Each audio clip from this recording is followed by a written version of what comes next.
I would go to a trade show and I would talk to a retailer, and it was always funny to go, chat with a retailer and for them to swear up and down, we will never put advertising for anybody, even our suppliers, across our website, our app, our email, or in our store. We will never do that. And then these are the retailers that today are some of the biggest players in retail media. Welcome to Unlocking Retail Media, the podcast where we explore the evolving world of retail media, from data strategy to monetization and everything in between. This is where we break down how retailers can build smarter, data-driven media networks by aligning with what brands truly need, from scalable ad solutions and meaningful metrics to cross-channel attribution and programmatic strategy. Welcome to Unlocking Retail Media. Today's episode is a little bit of a first for us. We spend a lot of time on this podcast talking about digital commerce media, on-site, off-site, sponsored listings, programmatic, but there's a huge part of commerce that doesn't really get enough attention in these conversations we're having, and that's the actual physical store, like where I still go and get my groceries every single week. I don't order them online, still old like that. But Sean, I'm happy to welcome Sean here, who's the EVP of Global Business Development at QSIC. And he's focused on something I think is really interesting, turning in-store audio into real measurable commerce media. Thanks, James. I'm excited to be here chatting with you today, especially in the few years that we've known each other. And, when we first met on that airplane coming back from Shop Talk. I was going to mention that. I was, I basically get on the plane on Shop Talk. Big American Airlines guy. So I got my upgrade. Was happy about that. I think it was going through like Austin. And I go to sit down, and there's this guy sitting next to the seat where I'm going to sit, and he's just wearing this hoodie with this giant citrus ad logo on it. And I'm like, all right, okay. And so I go sit down, and I'm like, got to sit next to the enemy. And I think your words were, "Oh, do you work for Criteo?" and I was like, no. I'm like, Kevel. And you were like, "Oh, cool. We like you guys." And then we proceeded to talk for like 2.5 hours. It's always an example of how I talk about like how competitors should treat each other. We just had a great conversation for like 2.5 hours. Exactly. And it's funny because we all move around, and we all go to, or you haven't moved around obviously, but a lot of us have moved around to different companies, and it goes to show within the industry, you never know where people are going to show up. It happens with clients all the time. Yeah, no, I mean, there's so many times where it's, somebody is at a retailer, goes to a vendor, ends up back at a retailer, it's like a round trip. So I agree. And then, then we've gotten to hang out at conferences since then. So it's pretty awesome. Exactly. And no matter what company we're at, anybody in this space across retail media loves talking retail media for hours on end. Yeah, I remember we sat. It was fun because we just go through deals, and it was like, yeah, you guys won this deal. Like, what had happened here? How did you guys do that one? It was fun to hear the other perspective. And you've spent 20 years growing revenue across kind of online, offline media. How you think about in store, out of store, all this kind of stuff. But it's been. I think you were at Triad back in the day, so you've been through the kind of whole path of retail media. Did you expect this? Did you expect it to kind of get to where we are today? It was funny because when I joined Triad, I had spent the first half of my career on the brand side, so I was on the buy side of media. So it allowed me a different perspective when I got into retail media. And back then, 13 years ago, the term retail media, except that it was Triad Retail Media in the name of the company, that term wasn't really widely used. It was more talking about just using the term monetization more than anything else. And it was a tough go. I mean, we had some big clients like Walmart and eBay at the time, and several other retailers. But you would talk to retailers. I would go to a trade show and I would talk to a retailer, and it was always funny to go, chat with a retailer and for them to swear up and down, we will never put advertising for anybody, even our suppliers, across our website, our app, our email, or in our store. We will never do that.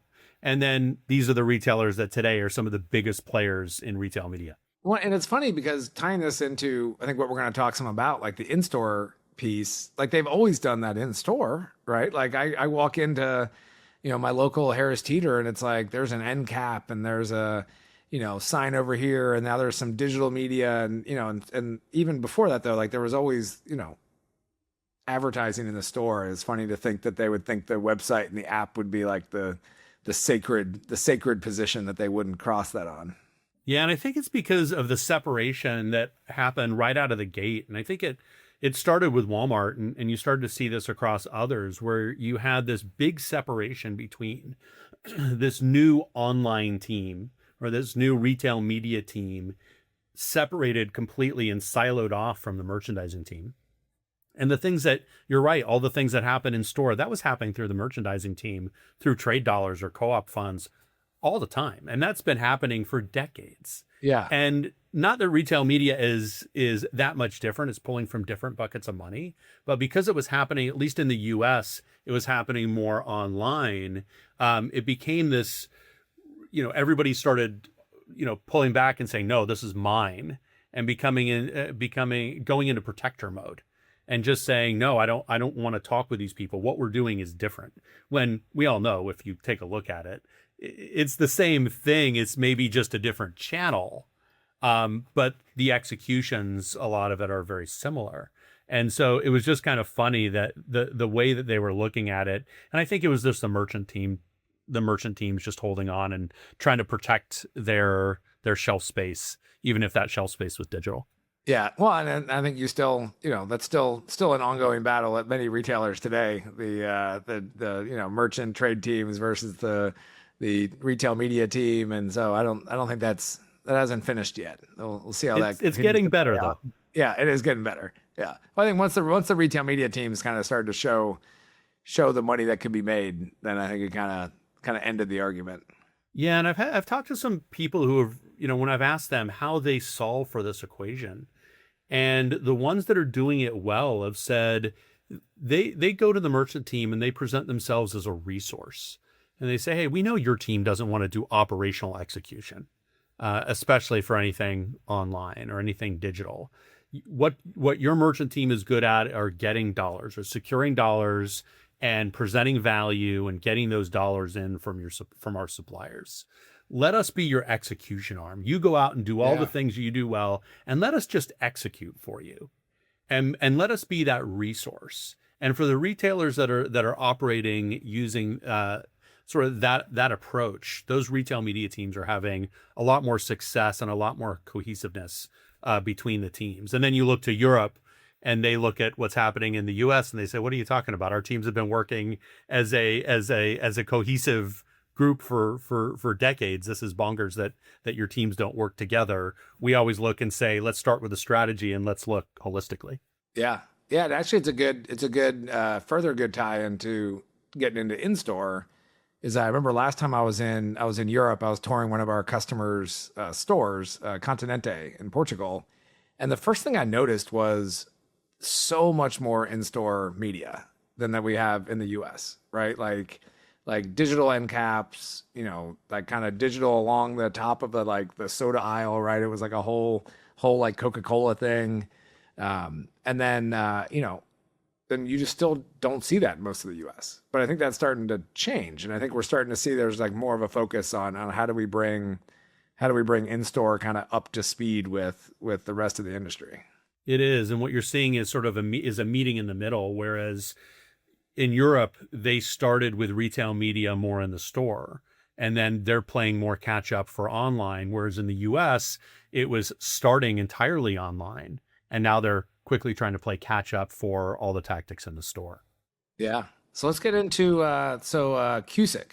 Like when I saw, I think they're probably not the biggest name yet, but I saw you go there, and I had to go quickly learn about where my buddy Sean was going. But give us the rundown. What's the elevator pitch for QSIC? Yeah, it was interesting. For QSIC, I'll give the elevator pitch, and then what really drew me to them. But what QSIC does is we deliver in-store audio, and our approach is really about maximizing the customer experience while also being a retail media performance engine. And then at the same time, we can also enable customized messaging down to the individual store level. And when we do this, we solve the two biggest pain points that retailers have when it comes to in-store retail media. And those, it's funny, any retailer I talk to anywhere in the world, it always comes down to these two pain points. It is the challenge around creative, the cost with creative, the time that it takes with creative, with making edits, with customizing down to the store level, and the cost associated with all that. And then the second piece is measurement. So if you ask any retailer, you say, how's your in-store measurement? How's your screen measurement going? And they look at you and they say, well, we know an ad plays, and that's about it. Sort of like the early days that we all came up through with online. We say, well, there's an impression that took place, or somebody saw an ad. Like, what else do you want? Yeah, exactly. And that's sort of where we are with the in-store. In-store was very early on, and there's that lack of measurement. I remember before I came over here to QSIC, I worked for a company called Vistar Media, one of the leaders in the screen space. And I remember talking with a retailer, and they said, what we really want for measurement is we want the same things that we've become used to for online, but we want that for in-store. And when I started to take a look at QSIC and some of the moves that they made, they actually enabled that level of measurement to happen with a very tight dwell time down to whatever the average dwell time is in the store for the measurement, and being able to measure not only the total number of units that are sold, but full closed loop measurement, including incrementality and incremental ROAS. And I didn't think, if you would have asked me that question a year before I joined QSIC, I would have said it's not even possible. Yeah. And so being able to, that's what got me really energized to say, hey, a QSIC is really solving the major pain points here in the industry. And then while there are a lot of companies that say they're AI companies, we are an AI forward company, meaning we use AI in the advancement of solving these big problems. So we use that in terms of measurement for natural language search. We close the loop to enable better forecasting and media planning for audio by using the AI to query the measurement tool using natural language search to be able to look for the answers you're trying to find that you have questions about, and then tie that back into the forecasting and media planning with predictive measurement to be able to kind of have an idea of what your campaign or how your campaign is going to perform by looking at performance of each individual store, because we are ingesting the POS data. So solving those problems, and then using AI in the creation of the advertising as well with voice talent that we have their voice trained to, and being able to adjust that, whether that's at accents for different parts of the country, cadence of how fast people talk in certain areas, or even different languages as well. So using those AI tools to be able to have good quality creative, and then be able to measure all the performance all the way down to the store level and use the data to make the best decisions. So all of that got me really excited over here to come over to QSIC. I had met QSIC over a year before, the founders of QSIC over a year before I came here, and some of my former colleagues at both Triad and Citrus Ad had come over here, and so it was a good opportunity to join a company that was doing things that I believed in strongly and that shared the same approach and philosophy, while also getting the band back together. Yeah, that sounds awesome. So what's the level of dynamic ability for this, right? So it sounds like, you can create a lot of these custom creatives that can be targeted down to an individual store, to say like this store's in this neighborhood, so we're gonna run it this way. This store's in Alabama, so we're gonna do it this way, and kind of all that level of specificity. Really just in a matter of minutes. So when you're creating the ads, for example, you can put in, just like we're all used to when we create emails, and you have variables in there that are in the brackets when you're creating ads. You can do that with things like city or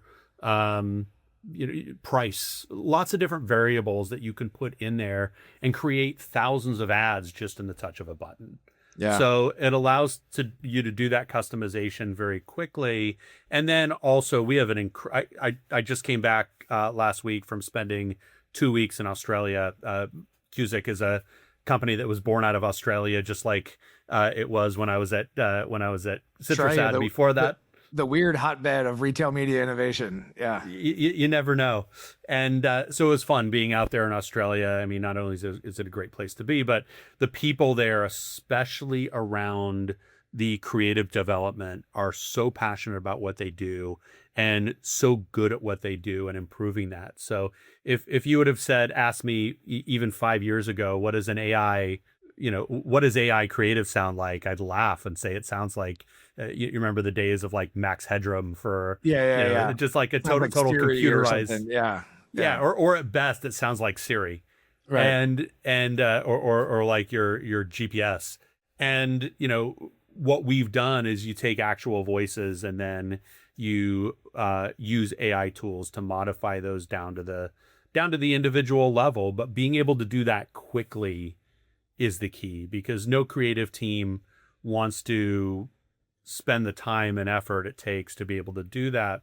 And the way we view ourselves, we've all seen those images of recording artists that are in the studio and they're always sitting with their sound engineer with the gigantic mixing board. And we view ourselves as that engineer working with the artist, which in this case is either the talent or the retailer or a combination of both, to produce content that is going to be the best experience for the customer, while also having the ability to customize that down to the local level. And how do you guys, the thing that always scares me about in-store, because largely we focus on digital, online. Yep. We do some in-store. We obviously our APIs can be called by anything, so you can kind of call us that way. But it's like actually like the hardware side of it. Like how do you guys deal with do you actually have to go put devices into stores? Like what's that look like? Yeah, we do. And coming from the screen side, where an integration or an implementation for screens is very bulky. You usually have to do that after hours. And it does power, and you gotta get internet and all those things. And there's so many things that you have to do. On the audio side, it's not as much. Now, we go through and we do a site survey. So we're looking at all the stores and getting a good understanding of what's already in place. In cases where a retailer already has good speakers in place, if they're good enough, great. We can use those existing speakers. Generally, what we're coming in with our media player, which we call our qubit. It's about the size of stacking a couple of iPhones on top of each other. That gets plugged into the internet, plugged into the speakers. Real simple. That doesn't require anything off hours. Very simple and easy to do. And that can be online immediately. And then generally we'll recommend a smart amp to go there as well. We also have a smart amp that we call Ava. It is a decibel reader. So it's measuring the ambient noise, the ambient decibel level, and adjusting the sound level of the music or the ads combination in relation to the level of the ambient noise. So you have a lot of people in the store. It's going to play it a little bit louder. The store is empty. It doesn't need to play it as loud. You have, you're in a location where you have jackhammers out front, then it's going to, raise that up. But it's measuring, and it's a reader of that decibel level and the ambient noise. So those are hardware pieces. Yeah, as somebody who stocked shelves at night at Kroger after high school, I appreciate that, because they would just blast Christmas music at us in the empty store at 3 a.m. And it was a real test of your sanity. So the smart amp, I hadn't heard about that, but it makes total sense, right? Like you're in, Thanksgiving versus, Thanksgiving Day or day before Thanksgiving, grocery store versus 3 a.m., different levels of audio that you need to make sure that the ads are still heard. Yeah, and I'm glad you brought up, stocking shelves at Kroger, because oftentimes companies forget, and sometimes we have to remind the retailer that one of the other customers and the customer experience also is the employee experience. Yeah. And the last thing, and you may have had this experience, I've had this experience in jobs when I was younger, where it's the same music, it's playing on loop over and over and over again every single day. And Yeah. it drives you nuts. You know Yeah. exactly what the next song is, and you're sick of it. And nobody wants to hear that. And it drives employees absolutely nuts. And that's why having the ability to customize the music, have it not just be on a loop, but have playing a wide playlist Right. and be customized toward the likes and dislikes of the area as well. So, Austin, Texas, for example, people probably have different likes and dislikes of music than they do, let's say, in the Bronx Right. and it's or in downtown Chicago. And so it's going to be very different. So being able to adjust and customize that music at the individual store level and make those changes by season as well, so that it's not the exact same music, that you can adjust for seasonal differences as well. Yeah, and we can start a petition to not start Christmas music before Thanksgiving. That was the other thing that drove us crazy when we were there, is just nonstop, like Christmas Exactly. music starting in like November 1st. But yeah, that's awesome. I think there's employees around the world that appreciate the sensitivity to their it's like seeing the same ad 7 times on a CTV experience. It's like nobody wants to just hear the same song, same playlist over and over and over again. Yeah, so we always look at the employee as one of the customers that are as a stakeholder that needs to be happy with this as well. One of the other pieces that we've added is messaging, so that if you're a regional manager and you want to send out messages to the employees, let's say 20 minutes before the store opens or whatever it is, you can have that ability through the system to do that as well, before everything's kicking off. So it is very flexible and solves a lot of different needs. So I think we've kind of talked some about like how the retailer implements it, how it works.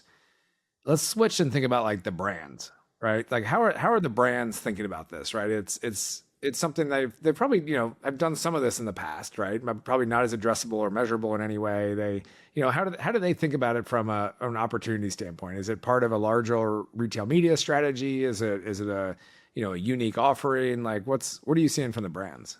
So it becomes a bit of a unique offering because for the most part, when retailers have implemented audio, it's pretty much just been radio that has not had a whole lot of accountability. In many cases, not even advertising that's playing through it, because it doesn't have that capability. And when it is, there's no measurement component to it. It's just, it plays, and it sort of goes to the way a lot of brands were and in some cases still do invest trade dollars. Well, some of this is going to be an end cap, some of this is going to be in the circular, some of this is going to be over here, and it's not really measured tightly, if at all, in a lot of cases. And so what we're doing is, when we bring in and say, no, everything's going to be measurable, you're going to know exactly the performance, you're going to have closed loop measurement, you're going to get incremental ROAS. You're going to get it down to the store level, down to the region level, down to all these different levels that you're not used to receiving. It becomes a key component of the retail media, because oftentimes with brands and their agencies, they're looking and they're saying, we kind of tapped out this channel over here. We've tapped out sponsored products. We've tapped out banner ads. We've tapped out email. We've tapped out all these other channels, but 85 to 90% of transactions are still happening in the store. Yeah. We need to be there. And so it's they've been used to deploying dollars through in-store screens. That's been happening for a little bit longer. They haven't been getting the measurement from it for the most part, other than just the fact that ad served. But they're looking at it and saying, all right, we've deployed in screens. There's so many pieces that are competing for somebody's visual attention when you walk into a store, but nothing competing for audio and sound. And so they're looking at it. Brands and agencies are always looking for ways to break through the noise, and sort of break through and have their message heard. And this becomes a way to appeal to a sense that hasn't been used before, and in a way that can be done in a smart way, where it's not overwhelming with ads. It's still the music, we typically will recommend somewhere between 4 to 4.5 minutes per hour that are spent on ads. So the That's actually way predominance, lighter. That's lighter than I expected. Like load some yeah, and more ads in there. Yeah. I mean, some go as high as 6 or 7 minutes, but you don't want to have it just blasting that. They'll also throw on their in-store promotions and Okay. Right. Yeah. normal store messaging and seasonal events and other events that are happening. They'll layer those on, which is great. But for the most part, it's the music and it's the customer experience. But when brands know that they have accountability in the media and they have proof if something's going to work or not, they're more apt to allocate dollars toward those channels. And that's what we're finding today. So we're finding this when it's packaged in with the joint business planning, then it works extremely well. But now brands and agencies are starting to say, now there's an education because they're used to this not being a performance channel, but for them to look and say, oh, I can get all this measurement. This is something I haven't had before. Okay, let's put dollars in and see how it performs. Yeah, and I imagine for some of them, it's retailers that there really wasn't a great way to address them before, like a C store, like like a gas station, right? It's like I'm sure people use a gas station app. Like I'm not one of those people, right? It's like you're going in, you're grabbing something quickly on the way out. Maybe there was a screen in there, but this is it's a group of retailers they probably could not really access previously in some cases.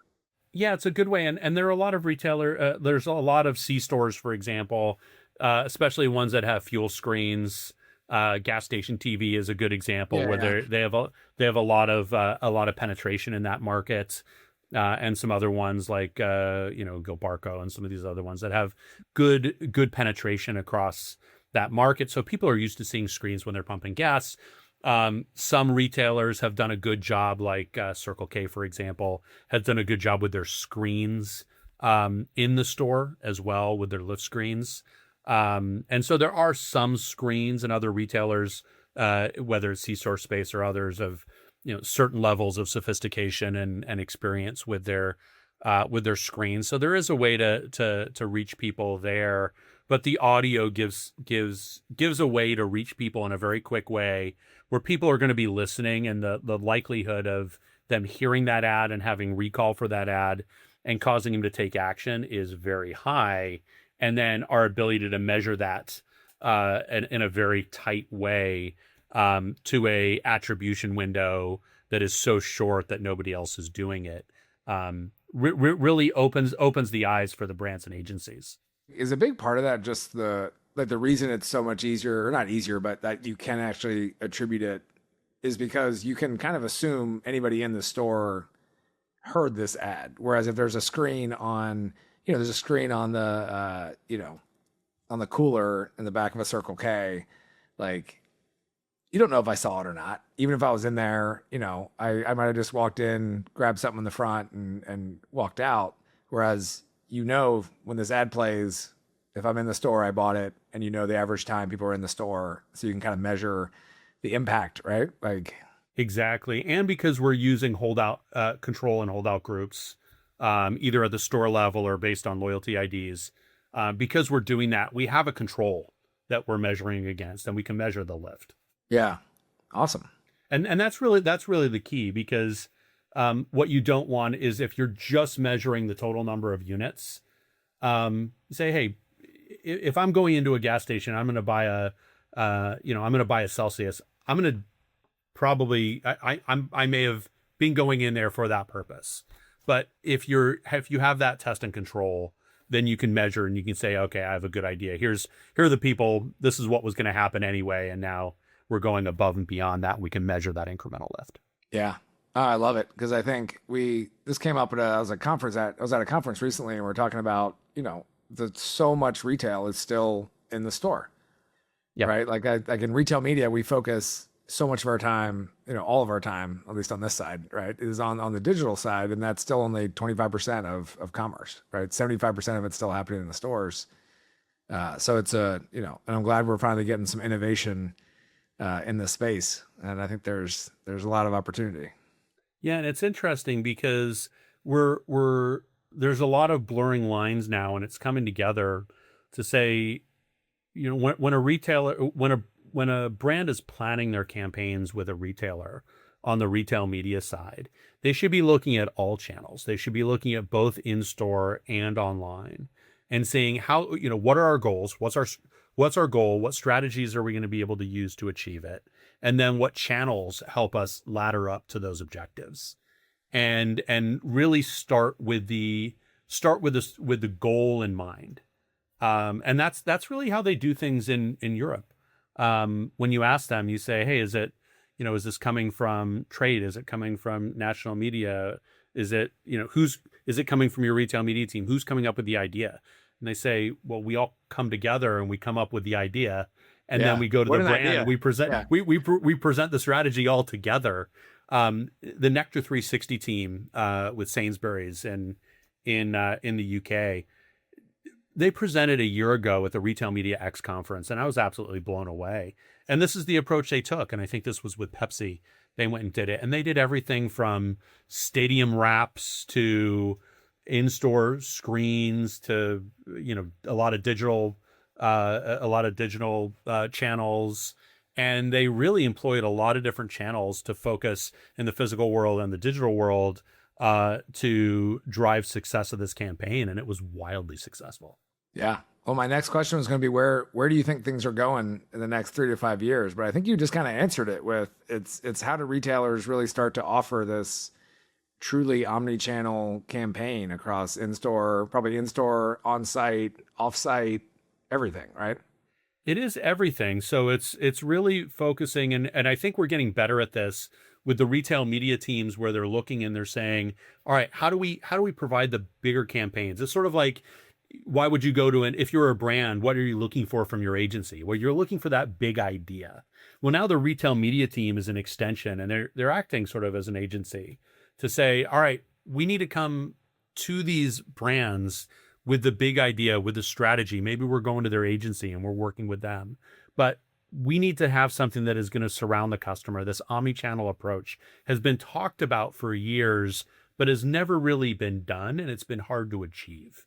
And so those are the different pieces that we're going to see a lot more of now. And we're going to see the in-store piece play a much larger role, and in-store as it relates to both screens and audio. A year ago, when I was at Vistar, I went into the year saying 2025 was going to be the year that retailers begin doing pilots with in-store screens. And that largely came to fruition. It happened. What I'm predicting for this year, actually, this is the first place I'm saying it, but all right, let's hear it.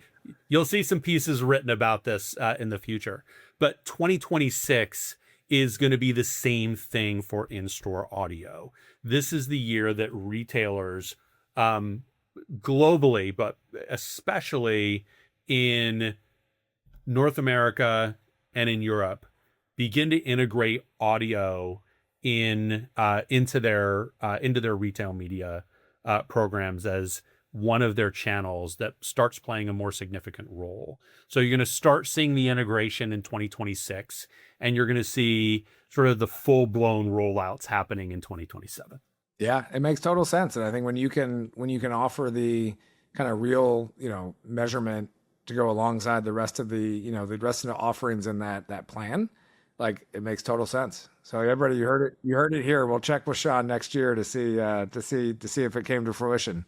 Exactly. And the other piece on the measurement side that's interesting is retailers will say, when we show people what we're doing on the audio side on the measurement and solving that pain point, they say, "Oh, I wish I could get that with my screen data." Time for some screens. And so what we've done now, because of those asks, we've actually enabled our system to ingest a retailer's screen data and provide the same level of reporting. Now, we're not an ad server for screens. We're an audio business, but all those same pieces and the forecasting and the analysis and the insights can then be taken out and be able to be used for a retailer's screen data for their screen campaigns. But they'll have all the measurements that they have for audio all within their screens.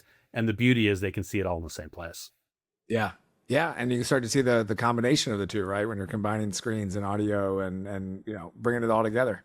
Exactly. Awesome. Well, Sean, it was great having you on. It was just like we're sitting on a plane, except less free drinks and about 2 hours shorter. But it was great to have you here, and we'll definitely we'll have to do this again next year and see how the prediction came true. Sounds good. I'm looking forward to it. Awesome. Thank you, Sean. Thank you. Thanks for tuning in to Unlocking Retail Media. If you enjoyed this episode, don't forget to subscribe and share this show with your network. We'll be back soon with more insights to help you navigate the future of retail media. See you next time.